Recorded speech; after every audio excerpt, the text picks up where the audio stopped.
목첨은 조선시대 선조 임금 때 천판의 벼슬을 하다 사직하고 고향으로 내려왔다. 그는 부인과 사별하여 아들 하나를 키우며 외롭게 지내고 있었다. 목첨은 대를 이을 아들도 하나뿐이라 항상 불안한 마음이었다. 더구나 목첨은 청렴하여 사사로이 재물을 모으지 않아 살림도 넉넉하지 못한 데다가 나이가 이미 50 중반에 들어 새로 부인을 맞이하는 것은 염치가 없는 일이라 생각되어 홀로 지내기로 한 것이다. 하지만 실마리가 보이지 않는 번민과 외로움에 밤잠을 자주 설치는 날들이 쌓여갔다. 그러던 어느 날 몸이 피곤하여 낮잠이 들었는데 누군가 흔들어 깨워 눈을 떠보니 친구가 찾아온 것이었다. 낙향한 후 근동에 아는 이가 없던 차에 승지 벼슬을 했던 조시성의 친구가 옆마을에 살게 되어서 친하게 지내며 수시로 시간을 함께 해왔다. 친구 조대감이 혀를 차며 말했다. 여보게, 명색이 선비인 자네가 대낮부터 잠이라니 무슨 일이 있는 겐가? 요즘 몸은 피곤한데 밤잠을 자주 설친다네. 목대감이 답했다. 조대감은 목대감의 사정을 잘 아는지라 안쓰러운 표정으로 넌지시 말했다. 여보게, 상처한 지도 꽤 되었으니 재혼하지 그러나 자네 꼴이나 아이 몰골이 말이 아니네 그려. 자손을 늘리고 살림을 신경 써줄 부인을 맡게나. 목대감이 답했다. 어허, 자네마저 어찌 그런 말을 해서 부끄럽게 만드나. 어찌 나와 같은 늙은 호라비를 좋다 할 여인이 있겠나. 더는 말 마시게. 목대감은 이리 말을 했지만 얼마 전까지만 해도 펄쩍 뛰던 모습에서 지금은 많이 누그러진 모습이었다. 조대감은 목대감의 반응을 보고 넌지시 말했다.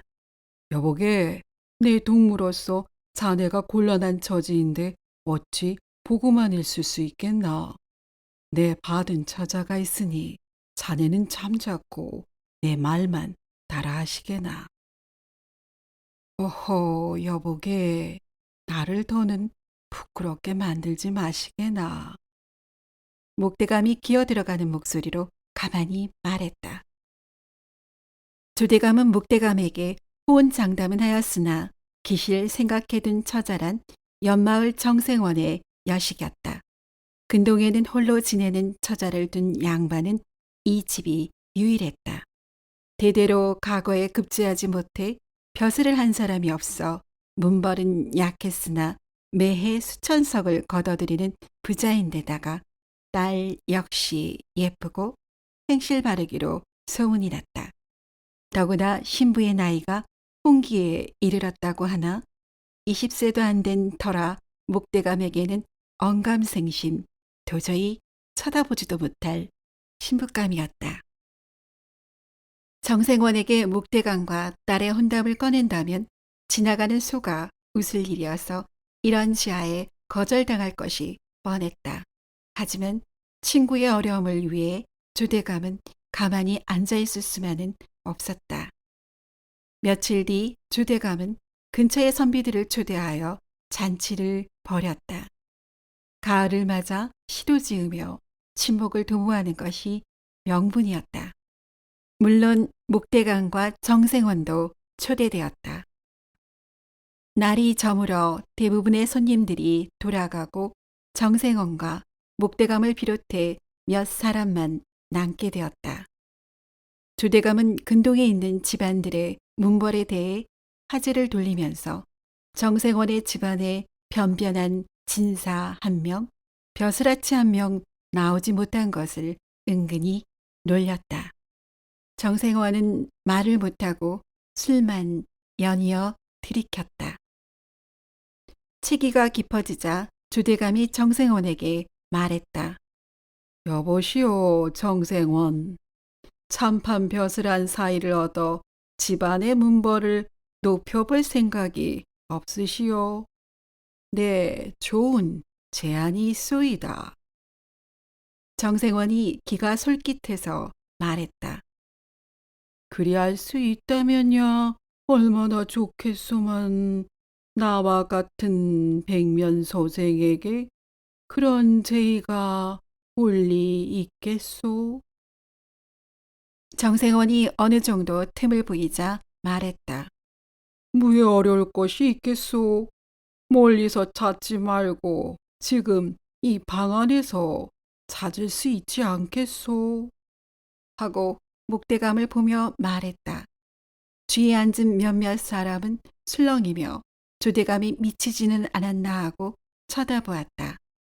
목대감의 얼굴은 더욱 붉어졌다.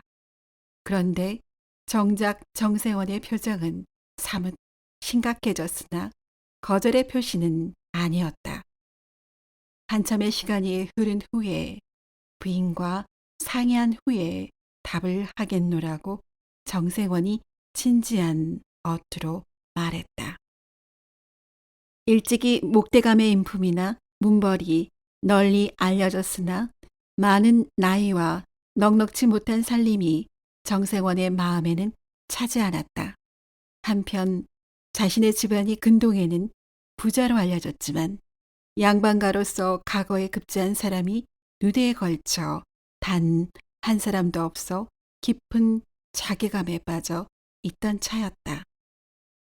다음 날 정생원이 지난밤의 일들을 부인에게 말하자 부인은 문벌이 무얼하고 귀한 딸의 혼처를 함부로 정하려 든다고 엄청 화를 내며 젊고 마땅한 혼처를 보아놓았으니 딴 생각 말라고 엄포를 놓았다.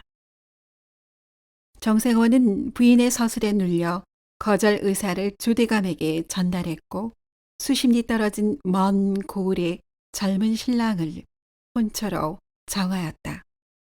거절의 의사를 전해들은 목대감은 당연한 결과라 생각했고 혹시나 하는 희망의 끈을 놓지 못한 자신이 더욱 부끄러워졌고 그 일을 잊기로 했다.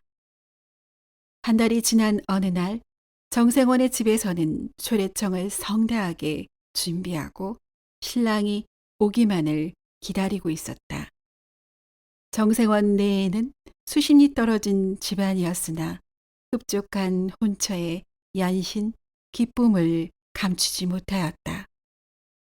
그런데 초래청을 펼쳐놓은 지 한참의 시간이 흘렀으나 신랑이 약속한 시각이 지나도록 도착하지 않자 여기저기서 술렁거리기 시작했다. 정생원 내에는 누구보다도 속이 탔다. 그러던 중 신랑 측 청지기와 하인들이 급히 들어오며 정생원을 찾았다. 정생원은 그들을 사랑채로 불렀다. 이윽고 청천벽력 같은 소리를 듣고 정생원의 얼굴은 사색이 되었고 부인은 그 자리에 주저앉아 버렸다. 혼례 시각에 늦지 않으려고 수십 리 길을 신랑이 급히 서둘러 오다가 그만 말이 나무 등걸에 발이 걸려서 놀라는 바람에 신랑이 말에서 떨어져 목숨을 잃고 만 것이었다. 당시 양반가의 풍속에 따라 딸이 혼례도 치르지 못하고 가부 소리를 들을 것에 정생원은 하늘이 무너지는 듯했다. 이미 초래청이 차려진 후라 이를 어떻게 수습해야 할지 난감했다. 이때 마침 이를 지켜보던 주대감이 정생원에게 말했다. 여보시오, 정생원. 일이 이렇게 되었으니 말이 돌 것인즉 신랑을 목대감으로 대신하면 대개 따님이 가부가 되는 것은 면할 것이니 어떠시오? 정생원 부부는 이러나 저러나 마을 사람들의 구설을 면할 수 없게 되었으니 무엇보다도 딸이 가부가 되는 것을 면하는 것이 우선이라는 생각에 조대감의 제의를 따르기로 했다. 조대감은 급히 말을 몰아 목대감에게로 갔다. 자초지종을 설명하고 서둘러 사모간대를 갖추고 초래청으로 가자고 했다. 하지만 목대감은 주저하며 말했다.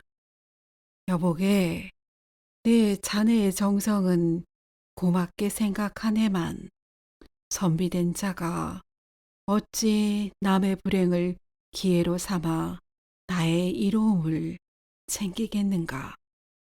다를 수 없네. 목대감이 완강하게 버티자 친구 조대감이 말했다. 자네가 신랑의 죽음에 책임이 있는 것도 아닐 뿐더러 젊은 신부가 혼례도 치르지 못하고 가부가 되는 것도 안타까운 일이네 그려.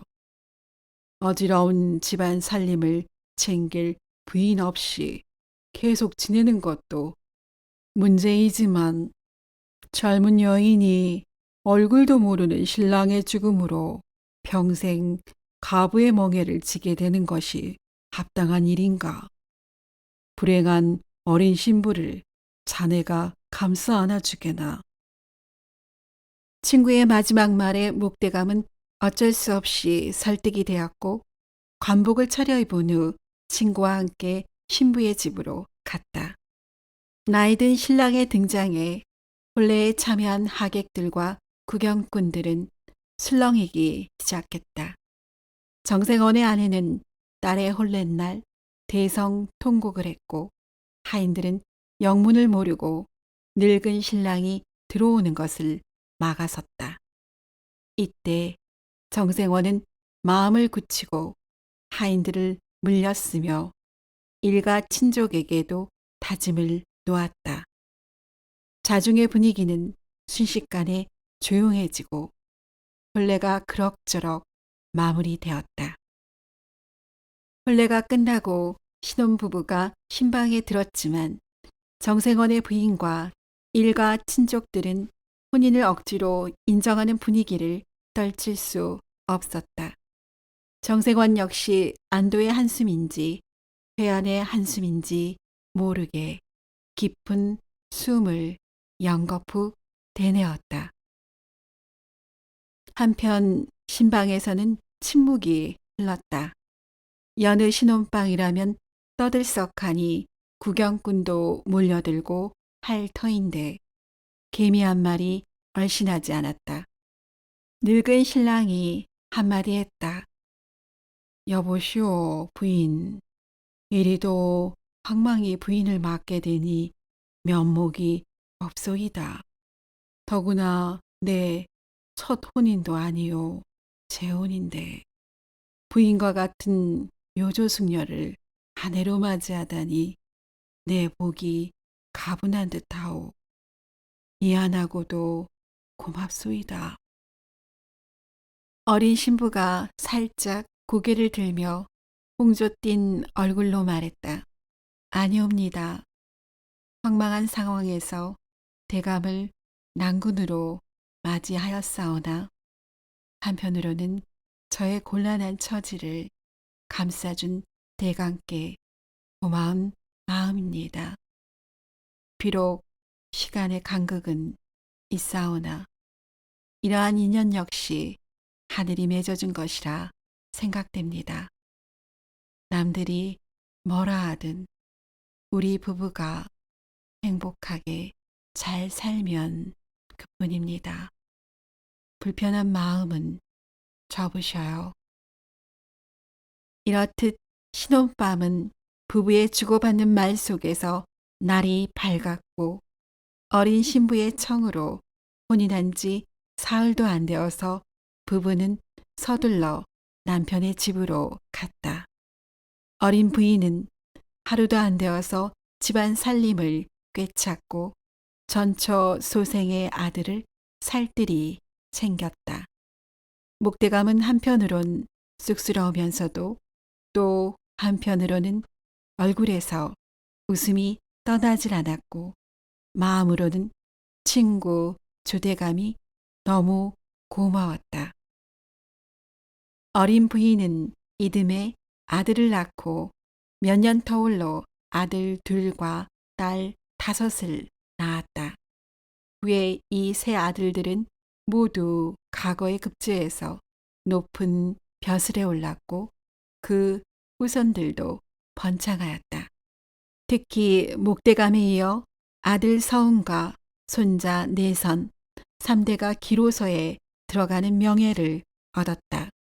목대감은 이 모든 행운이 친구 조대감의 덕분이라 생각하여 오래도록 친하게 지냈고 그 후손들도 인연을 이어갔다고 한다.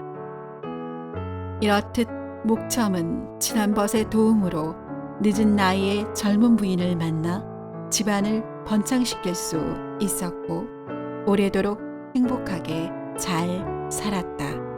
혹자는 목첨 부부의 나이차가 많은 것을 자연스럽지 못하다고 여겼으나 또 다른 이들은 나이차가 많음에도 불구하고 우연하게 부부가 된 건 역시 하늘이 맺어준 소중한 인연이라 생각하여 아름답게 보기도 했다. 또한 어린 나이에 운명처럼 주어진 환경에 낙담하기보다는 자신의 삶을 지혜롭게 가꾼 어린 신부에게도 찬사를 보냈다고 한다. 이리하여 사람들은 미소 지으며 전생연분은 따로 있구나 라고 말했다고도 한다.